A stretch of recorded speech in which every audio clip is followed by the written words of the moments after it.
is a man who has tight ends by the name of Dawson Knox, Dalton Kincaid, and Zach Davidson.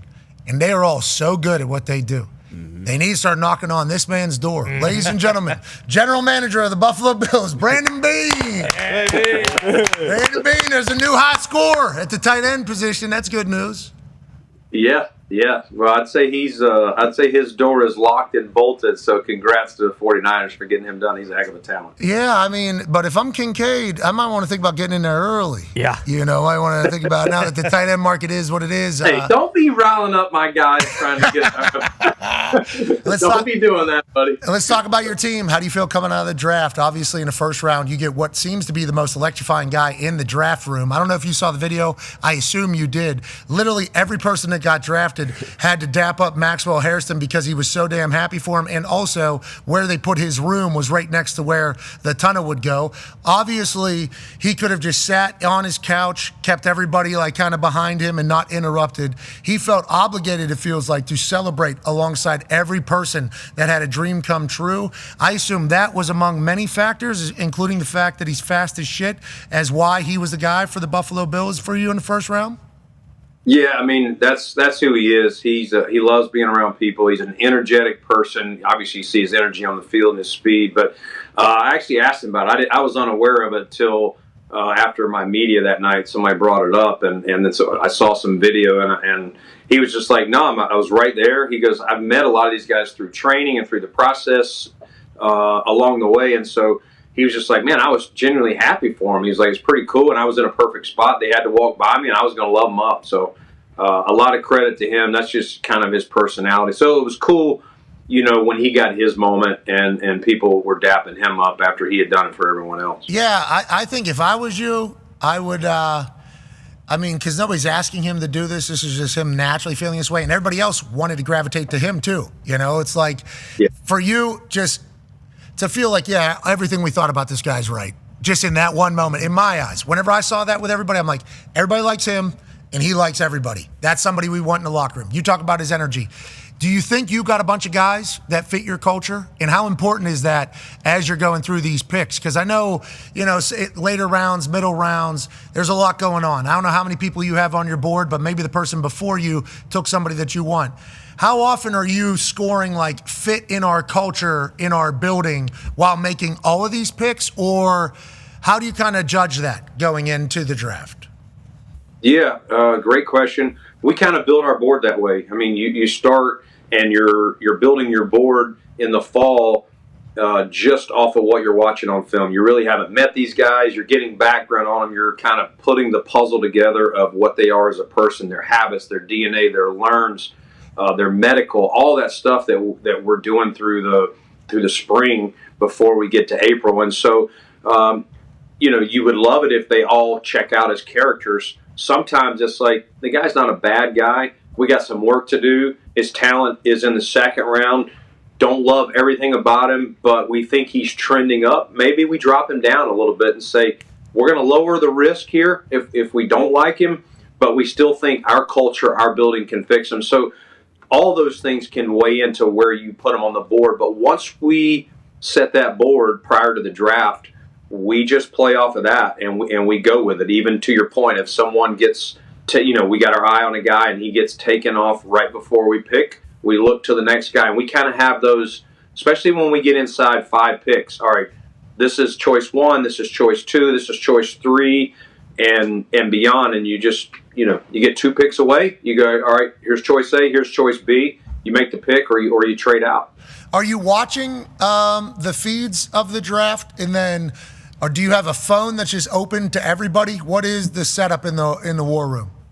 Yeah, we have the feed. So we got a couple TVs on, NFL Network, ESPN. You got it kind of low, but you're paying attention. And then there's an open line that every team's on, and you're hearing the league run it. Of they'll say Baltimore is now on the clock, and then you see their clock start. We have a clock in our room, and then as soon as they'll say pick is in, Minnesota is now on the clock, and then all of a sudden we'll get it advertised to us before it's on TV so that we can go ahead and start preparing.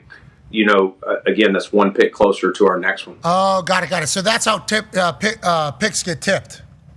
Yeah, that's exactly how picks get tipped. If somebody with a team has it well before, especially as you go later in the draft and they're kind of coming up with their own stories, sometimes a pick's been turned in and it's 8-9 minutes before it hits TV. We had to deal with that because, we do the internet show that you're not watching, apparently. It was good. Schrager was in there. Coach Mike McCarthy, you were on it. You joined us. You were part of it, obviously. You can't watch it. I understand. Probably tough with the tech there, too, to get YouTube up on us.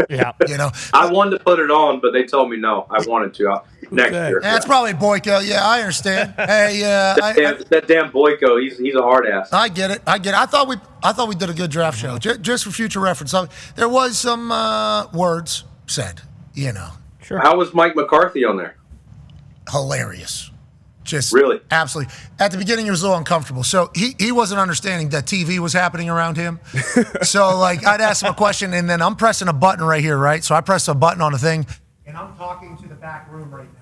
So everybody in the back room can hear what I'm saying, right? And that's either Foxy communicating with me, Zito communicating with me communicating back with them. Oh, I want to see the film that we had here. I think there's a video of this. Zito will show me a video. I like that video. Let's do that. Let's rewind this. So that's all happening while people are talking, okay? That's just a standard show, okay? I have board here. I have one whenever I'm in at any of these places at game day. I have one whenever I'm at WWE. It happens whenever we're live on stage at the draft. And McCarthy's right here. So I ask him a question, he starts giving his answer, and I'm going immediately to the back room. And I'm going like, hey, whenever he talks about this, we need to get to this and this. And McCarthy goes, huh? Because he can hear me through the headphones. Hey, just go, you're good, coach. But and so I had to go, no, you're good. He goes, okay. And then he just kind of turned. Then he kind of just turned this way, so he didn't see me. So him being naturally uncomfortable with what TV or what is happening around him was why he was so good. Yeah. Because he got real comfortable, just started telling stories, just started chit-chatting about decisions, telling stories. He's a storyteller. That guy, whenever he's done, been around. They will pay him to come to businesses and tell stories. And he'll get paid very, very well for that because of how good he is. But yeah, you can tell he loves football, loves the players, and he loved the draft, and he loved the trenches getting taken. He loved big dudes getting taken, which was seemingly the story of the night. AP Tone has a question for you. Yeah, Beane, I got to ask you about your third-round pick, Landon Jackson. He was one of the stars of the Combine, 6'6", 260, ran a 4.68, and I believe jumped 40.5, which is just absurd. Him and Shamar Stewart were the stars of the Combine. Shamar Stewart goes in the first round, even though Landon Jackson has a lot better production, 13 sacks in the last 2 years at Arkansas. Were you surprised a guy like that with that production, that athleticism, was still there in the third round? Well, I think it's one of those. Listen, we were very happy, and I think the depth of the draft helped some guys like a Landon fall to the third, and so we tried to take advantage of it. We knew going into this draft that there was going to be depth at D tackle and D end, and even if we got someone early, which we traded up in round 2 for Shedeur Sanders, if it was something still there on the D line, we weren't going to turn away from it and pivot to an offensive position or a skill position on defense. So his tape, I would say, if I was going to define him, it's relentless motor. That's what you see on him, whether it's run or pass. He's a 3-down player. Obviously had sack production that you mentioned, and just I will say he surprised me with his testing. I knew he would test well, but at 6'6", his measurements to jump 40.5 and run what he ran, that was a wow moment for me sitting in Indy. When did you know that it was going to be a trenches first round? Well, I just felt like the depth of this draft. I mean, those guys get paid. The game, as you know, Pat, is won and lost up front. And we got away from that, though, don't you think? Don't you think football kind of got away from that there for a little bit? I don't think I think people try to put it with fantasy football, but at the end of the day, if you go to who is usually hoisting the trophy, they were good up front. And you just go to this year's team. Philadelphia has had a good O-line. Howie's done a great job there. And their D-line got after the Chiefs. And that's not a new thing. I mean, I go back to the 2 Super Bowls that I've been in my time in Carolina, all the way back to 2003. We had a D-line of Julius Peppers, Chris Jenkins, Brenton Buckner, Mike Rucker. Al Wallace was our 5th, and he was a stud. Wow. And then you go to 2015. We got Charles. He put the wall in Wallace. I remember. Yeah, That's what I'm saying. Like all those guys, though, it's built up front. Both of our teams, those Super Bowl years, had good O lines and good D line, and that's no matter how the game evolves and changes. I still think it starts in the trenches. I agree with Mike McCarthy. I think that's where it's at. He celebrated every single one. Yeah. Listen, I don't know how many times I'm supposed to say this. I like the pick. He pom-pom. He said, I need to look up different ways to say things. I like the pick. You got his impersonation down. I like that. Well, he said he's my dad. Yeah, I agree. He sounds exactly like He does. basically, I don't know, 1,000 dudes that I've met in my life. So when he goes, I don't sound like that. It's like, you do? Yes, Sorry, you do. Coach. Yeah, that's it. This is exactly how By you him meeting Matt Mill a couple hours before the show. the whole show? You're going to. So what do you mean? And then you said to him, well, Coach, you can't win the big one down there. And he goes, geez. So I got shake hands. Geez, that's what. Yeah, he said, he did one of those. Yeah, he's just like awesome. I think just from chatting with him over 24 hours, and you know all these football people, you're one of them. He's going to get back in the ball, you know? Like it is, there's no For sure. questions about it. Yeah. Obsessed with ball. Yeah. What do stories revolve around? Ball. What are we comparing everything to? Ball. The barn. We got a barn for ball. Like everything is just about ball for Mike McCarthy. And when we were around him, I think he would have no problems relating with any generation. Agreed. Like you know, like that is a real thing. And I don't want to say he was okay with leaving Dallas, but he has no hard feelings towards the people of Dallas at all. To us, unless he's one of the greatest thespians of all time, which he actually told us a story about not being an actor. Yeah. Because he was told. I don't even know if we can. It was a great story. Anyways, the reference to the story was somebody once told him, okay, throughout his coaching career, that they were a very good coach. They were acting like a coach, basically. That is what they were doing. They'd wake up in the morning and they would act like a coach. They were basically a professional actor. And the person then asked Big Mike McCarthy if that was his style as well. Yeah, I ain't no actor, bub. You know, basically his answer.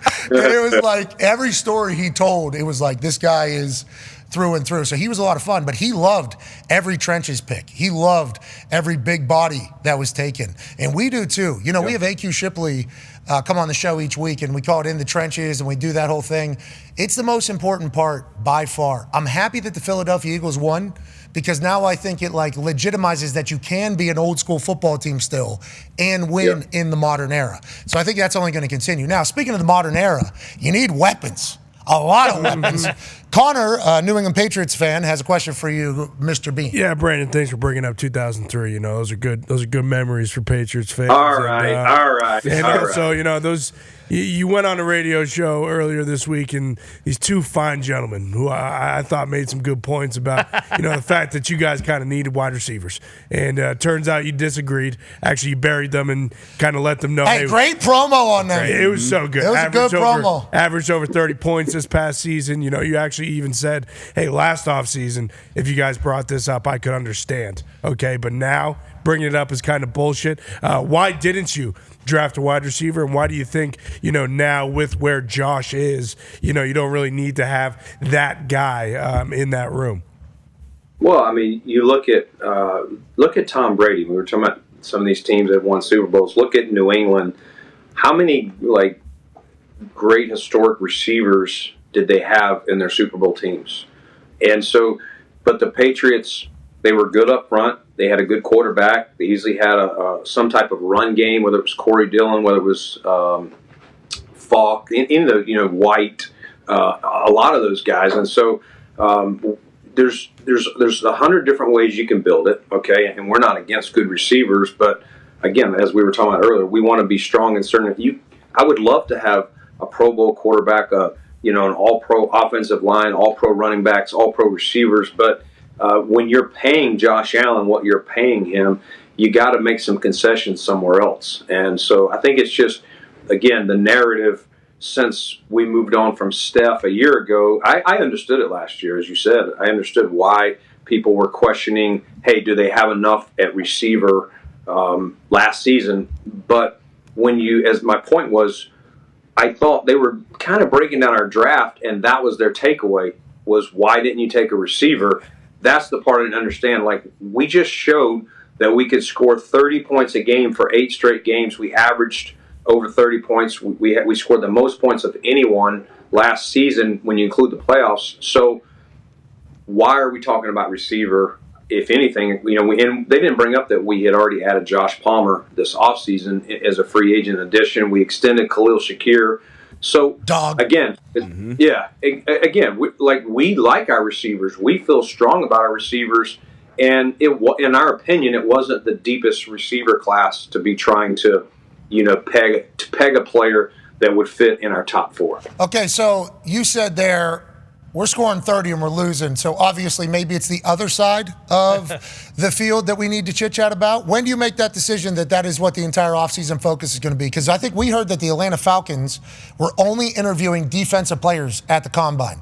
And it was like, well, I guess Atlanta's loading up on D. Like, I guess that is what Atlanta's doing. And lo and behold, they trade back into the first round when everybody thought people would be trading in for a quarterback to get another defensive player. So it's like, do you know that an entire offseason is going to be shaped towards one particular side? Or how do you kind of balance that kind of, I don't want to say mission, but goal, I guess, of the free agency in Combine draft season?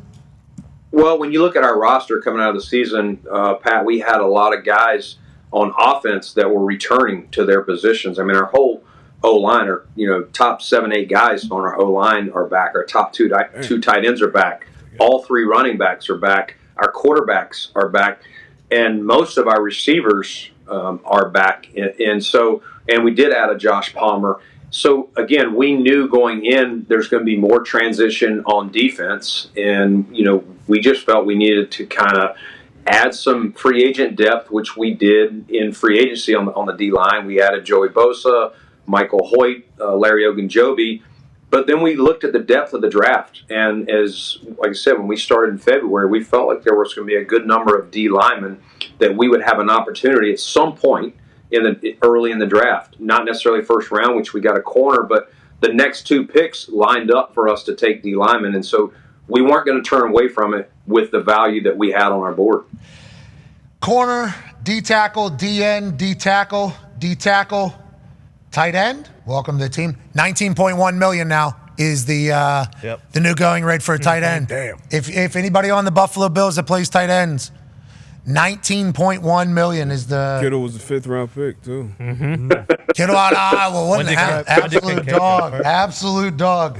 Corner, D-tackle, and then wide receiver. So it's like we're loading up on the defense. I'm excited to see you kind of execute a plan. You said something there early in your answer that had Connor almost jump up out of his seats. You said you got all 3 running backs returning. Is that right? Huh? Yes, we do. Yeah, why wouldn't we? I don't know. I've been seeing Zillow. What are you looking for, a house in Buffalo or what? No, I'm not. Place is beautiful. Buffalo's. Are you guys moving the studio to Buffalo? Yeah. I vacation there This time of sometimes. That's a fact. Maybe for a month or 2. I know how cold it can get up there in Buffalo, and I do respect snow. I appreciate that.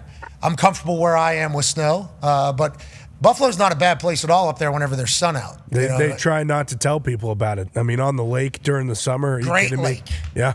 716 up there. One of the best. Yeah, it's a good spot. So you got all 3 running backs back. Yes, we do. Yep. Really? James Cook, Ray Davis, and we brought Ty Johnson back. Okay, Ty Johnson, hell yeah, we love that. Ray Davis, wow. Yeah, he's he a was player. electrifying. When he was coming out of there making catches he made a catch late in the season that was Kentucky guy. absurd. Yeah, Kentucky guy. I know Ray Davis. And then you're going to let James Cook there in the kitchen up there in Buffalo for a little bit. I'm happy to hear that. That's good news. We should assume that James Cook is going to be a Buffalo Bill and play Buffalo Bill football. Yes, he will be here this year, and hopefully beyond. I mean, we're focused on this season, but yes, for 2025, we'll have all 3 backs, and again, we love James, and we would love nothing more than to keep him here longer term. But in the immediate point right now is we got all 3 guys, including him, back for this season. I'll tell you what, him and Joe Brady's offense has been awesome to watch, and then obviously pair him with Josh Allen, who is a running freak. What a combo, what an offense. We're scoring 30 points. You guys are complaining about wide receivers. Can we please relax a little bit? I asked you about when did you know what your strategy was going to be going into the draft. You said basically immediately with everybody returning. Those draft when do you know questions seem to be popping up more and more each year. D-Bot has a question for you. Yeah, and it's a great situation when you're going into a draft and you don't have to worry about the quarterback position. We know how important the trenches are, defense and everything else, but you're not going to win the championship without the quarterback, and you got one of the best ones in the league. And obviously we just got through the draft process, but I guess when did you know, because that was a deep draft in 2018 for the quarterbacks, when did you know that Josh was probably going to be the guy you wanted to bring in and build your team around? Yeah, I mean, we spent a lot of time with all those guys through that process. I can remember it like it was yesterday, and it was a fun process, a stressful one, because we were sitting at 21 and 22 early in that spring, and so it's like, man, how are we going to get up there and get a guy like Josh? And he just, every step of the way, he just became more attractive to us. Beyond the physical skill set, which we just saw a young man in the making that was competitive just unbelievably competitive, really, really smart. We did a lot of stuff from the mental side of things, and then just a quick processor, which we know the speed of the game, you got to be able to understand pre-snap, but then you got to process when things change the ball to snap. And so he had all that. We just thought the biggest thing he needed to do was work on his mechanics, work on his feet, his base, arm angles, all the things that he continually worked on. And this guy, everywhere we got, he was going to be a tireless worker. You don't need to challenge him. He challenges himself way more, and he's always been that way than we've ever needed to. And so we just felt like this guy's going to – you go back to my opening press conference when there was questions about Josh Rosen, that we got from – we brought that up yesterday. But, there was a lot of questions why we took Josh Allen over Josh Rosen, and I was explaining in that press conference, you go back, this guy is Buffalo through and through. He is blue collar. You are going to love this guy way beyond the player of how he fits this community. And, they after that, and they gave him a chance, they embraced him, and he loves Buffalo as much as Buffalo loves him. Yeah, he is he's special, man. Like, especially with the way he handles Buffalo and the way your teams have had to evolve with him at quarterback in Buffalo. And you talked about his work ethic. It's like from year 1 to year 2, insane jump. Year 2 to year 3, insane jump. Year 3 to year 4, insane jump. Usually there's like one big growth from somebody. Oh, they learned this. Oh, they figured this out. For him, it was like 4 straight years of like, oh, this guy's getting even better and better. So much so that now people call him like the prototype. Like, what are you're looking for somebody that is like Josh Allen, has the ability to run, power, and speed, has the ability to throw very far, and has touch, has a teammates locker room that loves him and works his ass off, seemingly. From all accounts that we've been able to witness from the outside, he becomes a prototype. Was it always a high football IQ operation with Josh Allen as well? Tone has a question for you. Yeah, Beane, we actually showed yesterday on the show Brian Daboll running through quarterbacks through last year's draft board work and stuff like that. You're shaking your head, so I assume you saw it. Was Daboll doing that to Josh and those quarterbacks back then in 2018? Yeah, I mean, we had a whole thing, and what we said we were going to do was we were going to treat each quarterback the same as far as how you test them, what tests you're going to send them. Like Daboll would teach them stuff and then send them a test, and then when we got there, they would have to perform a test on their own, like a written test, and then we go in a meeting room, and Daboll would teach them stuff on the board and have them go up there, and some of it would be timed, some of it wouldn't. But Josh, I mean, he just, no one picked it up quicker, no one. And there were these were some smart guys, but he really stood out from a mental standpoint, which was impressive. He was definitely smarter than, I would have imagined a rookie would have been at that time. And so it was just a matter of this guy had played at junior college in Wyoming, and some of these other guys had played at more major programs. So how long would it take him to transition? Honestly, we were hoping his first year that we didn't have to put him out there right away. Week 1, we didn't. We got smoked, and guys in the locker room were looking around like, hey, put that wild Bronco that's running around the practice field, throw him on the field. We'd rather lose with him than what we're doing right now. I remember him jumping over Minnesota Vikings. Yeah, Anthony Barr. I remember that one because the guy was standing straight up, seemingly. Yep. It was like that was his second start. Yeah, we lost to the Chargers his first start at home, and it wasn't pretty, but he kept fighting, made some plays at the end, and then we were like 17, 18-point underdogs going to Minnesota.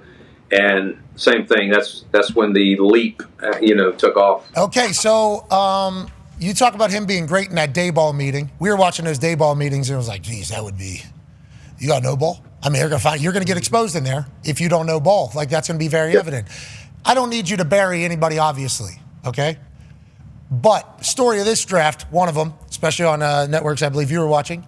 Shedeur Sanders drops from like top 3 pick to a 5th round draft pick to the Cleveland Browns. People thought the Cleveland Browns would take him at number 2. They take him in the 5th round, actually. So then there was anonymous reports, which we all hate. Just like let everybody know, anonymous reports, anonymous sources get out and say. I agree. I hate that too. It affects your job too a lot, though, doesn't it? Yeah.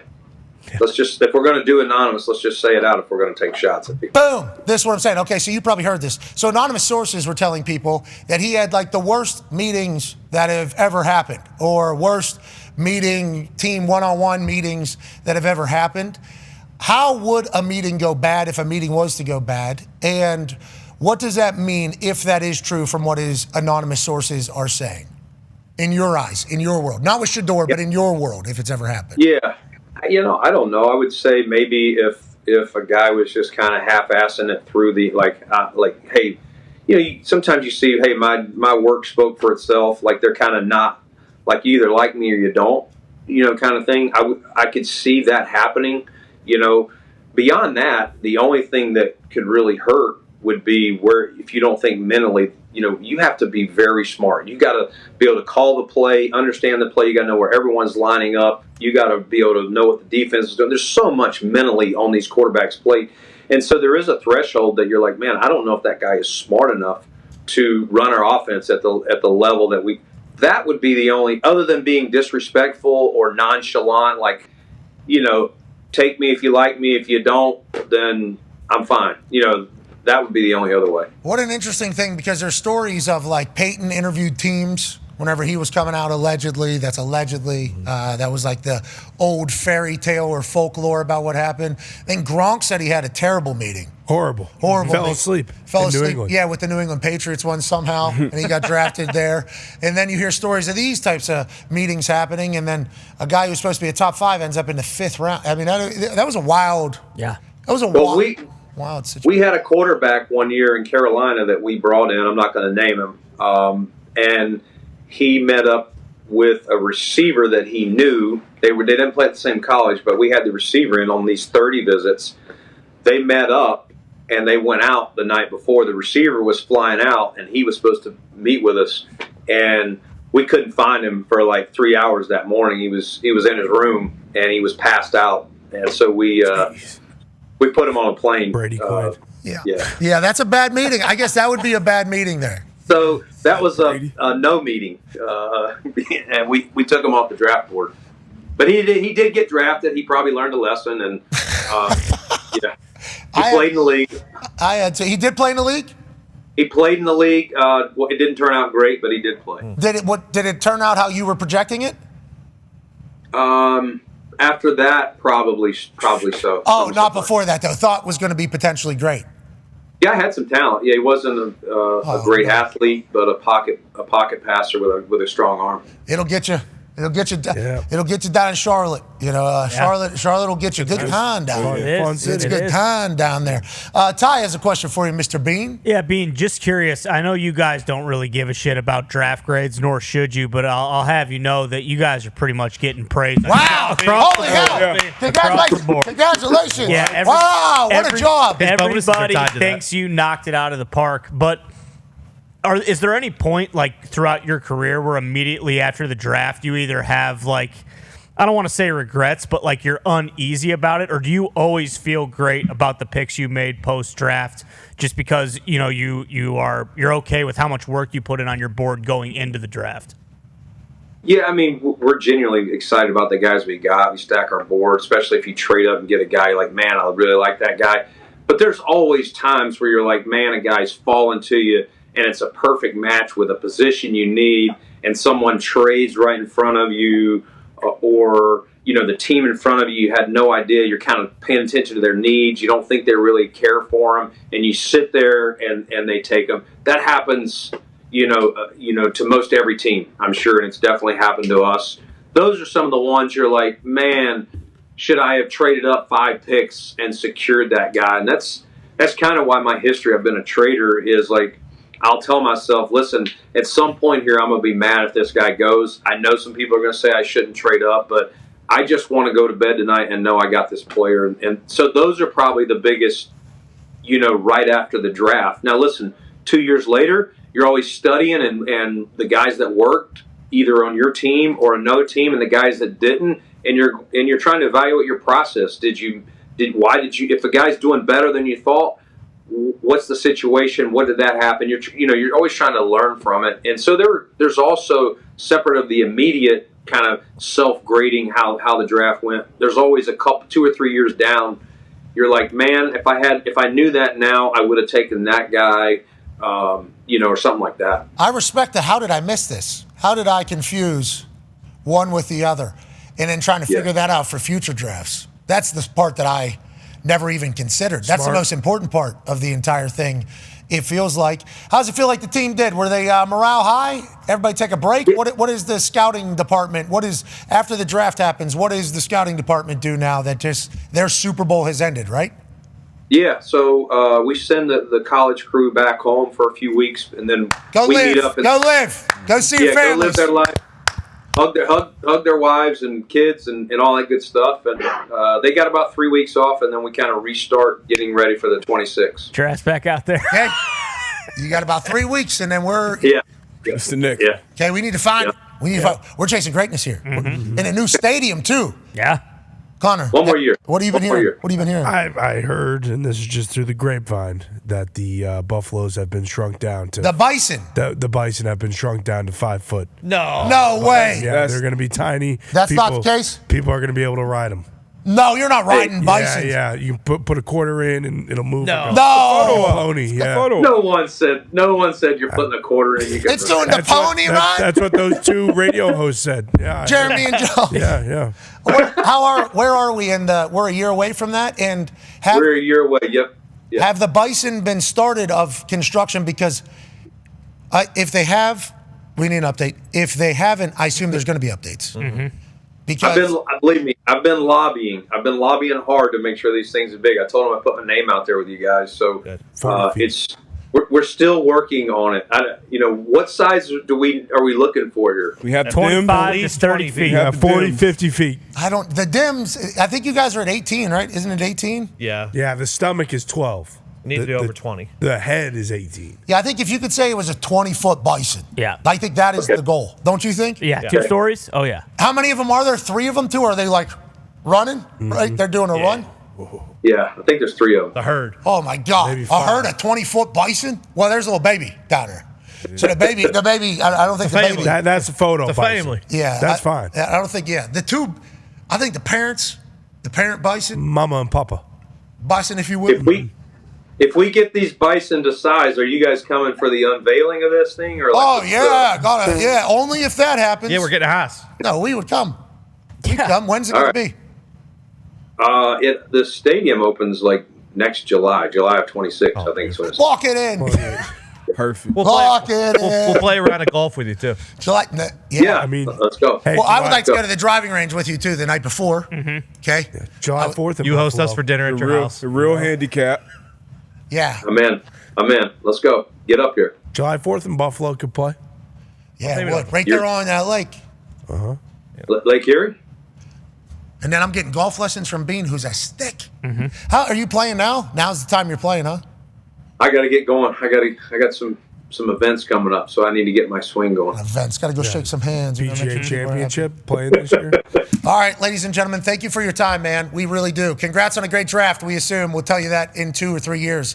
You're the man. General manager of the Buffalo Bills, friend of the program, Brandon Beane. Thank you, man. Yeah, See ya.